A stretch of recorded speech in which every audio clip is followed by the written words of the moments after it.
Hey, what's up? It's Jim, and today I'm going to talk about the film The Purchase Price. Now, this is continuing my quest to review as much of William Wellman's filmography as I can in the next year. It's kind of my William Wellman retrospective that I have going on through 2013. Joan, who is a torch singer in a Manhattan nightclub and is about to be married until the guy she's about to be married to, who's very wealthy, his dad sends an investigator to find out about her and finds out that she used to date for a long time a gangster and bootlegger named Eddie. So unfortunately, he doesn't have the consent of his father, and since he has basically no balls, he decides he should not marry Barbara Stanwyck or Joan, and Joan is kind of stuck with Eddie, who really won't take her because he's already married anyway. She goes on a trip to Montreal, kind of a vacation, and while talking to one of the maids at the hotel she's staying at, the maid confides in her that she is sent away to a matrimonial company, basically, or agency, and she's arranged to be married to this wheat farmer,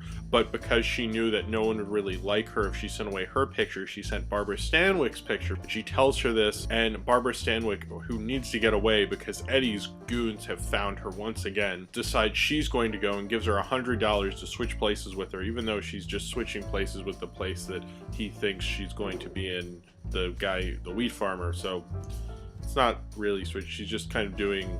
Anyway, she goes to the wheat farmer in North Dakota, played by George Bent, and her and George Bent try to work out their kind of awkward and strange marriage in this North Dakota farm town as they kind of awkwardly and slowly fall in love with one another. This was kind of a nice little surprise. I didn't really know what to expect from The Purchase Price. When I think of Barbara Stanwyck, I think of a very confident, fast-talking, strong woman, and she's still a strong woman, and in the city scenes, she has her kind of usual presence about her, but when she moves to the country, the film really changes in a lot of ways, and as the film goes on, she kind of becomes more of like a housewife to a farmer and less of a city girl. Her and George Brent have kind of a charisma together. They worked together a couple times. They also worked on a true Barbara Stanwyck classic, Babyface. They definitely have a chemistry together, and he carries it a lot as well, but I think seeing the transformation of her performance, which is very subtle, this is kind of the most subtle and the quietest I've ever seen Barbara Stanwyck in a film. I was kind of surprised that very kind of different performance from her. It's like a normal kind of Stanwyck performance, at the beginning when she's the torch singer,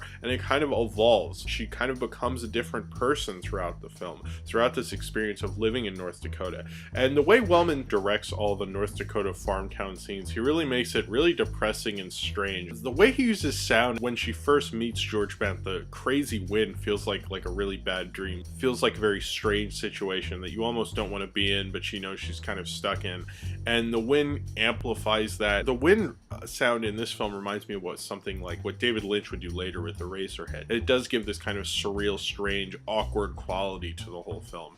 Even when they get married, their marriage ceremony has this sound of fighting pigs in the background. Sound design didn't really exist at the time they made The Purchase Price, but it almost feels like William Wellman did some sound design in this film, and kind of some interesting, strange sound design at the beginning of the North Dakota scene. I don't think Wellman really developed this. I think this was probably a studio assignment, but this plays to Wellman's strengths in that he can really take Other Men's Women isn't a fantastic idea or anything, but he really mutes the melodrama and plays up the realism in the piece, and I think this more so even than Other Men's Women. This film isn't as kind of joyous about a small town the way Other Men's Women and this are very similar to that. They both take place in small towns and are about a marriage, certainly, but Other Men's Women was very positive, and The Purchase Price isn't really that positive about a small town and a farming community. It's really kind of darker and stranger and a little more awkward when you have the politics between George Bent's character and another farmer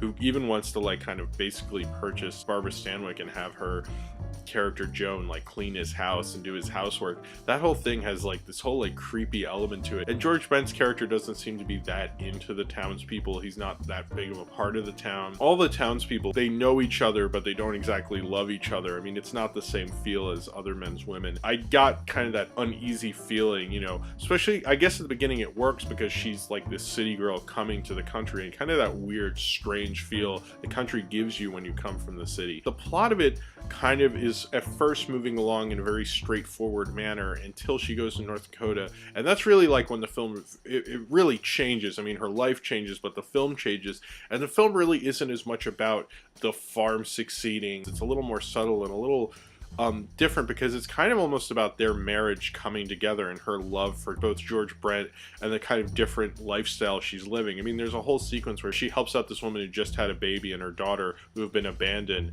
and it just feels like she's kind of falling into this new way of life. The film kind of like doesn't take on a very structured, rigid plot, and I like that about it. It feels a little more free, and I like that Wellman really, I think, experimented a lot more in this and like kind of gave it a feel that works well with the character. Sometimes you have to do things that are better for the character than a plot structure, and that's really what The Purchase Price does. Because like that sequence with the mother who had just recently given birth, I mean, that really could have just been cut out. It had nothing really to do with the plot, but it really adds so much to her learning more and more about kind of this way of life and how things are in this like farming community of North Dakota, and her slow relationship with George Brent.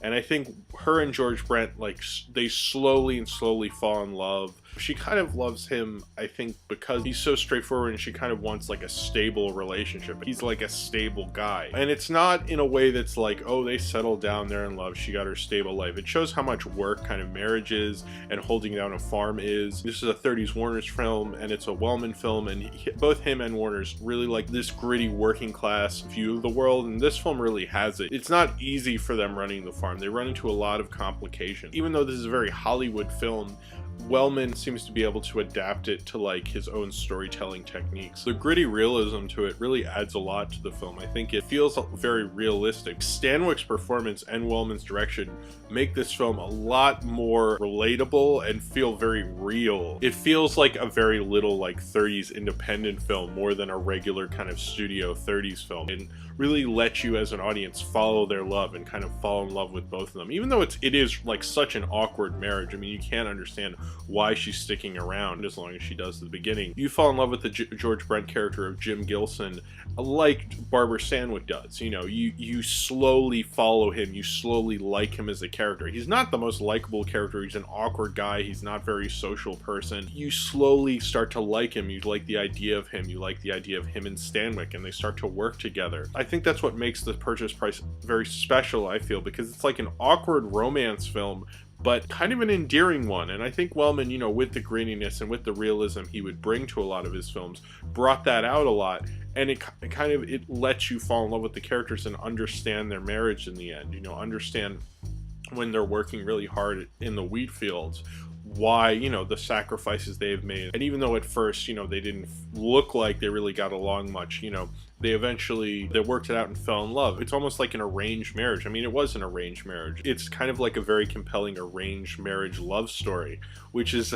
something I never thought I'd ever see. Arranged marriages don't feel very romantic, but the romance comes out with the realism and with the grit. That woman treats this as a very adult relationship. It's an interesting journey to go on, and it's a definite interesting pre-code Wellman film. I really like Purchase Price, and I was kind of surprised. As I go through any director's filmography, it's cool to find like these little surprises, these little gems, not the big films that you had heard about. It's an interesting film, and it's often a very strange, unusually structured film. I think it plays it off very well, you know, and it's definitely probably one of the better Wellmans I've at least seen while reviewing this. How many compelling, awkward romance arranged marriage movies have I seen lately? Not many. So if you have seen The Purchase Price and you would like to talk about it, then comment below in the comments, and subscribe if you would like to.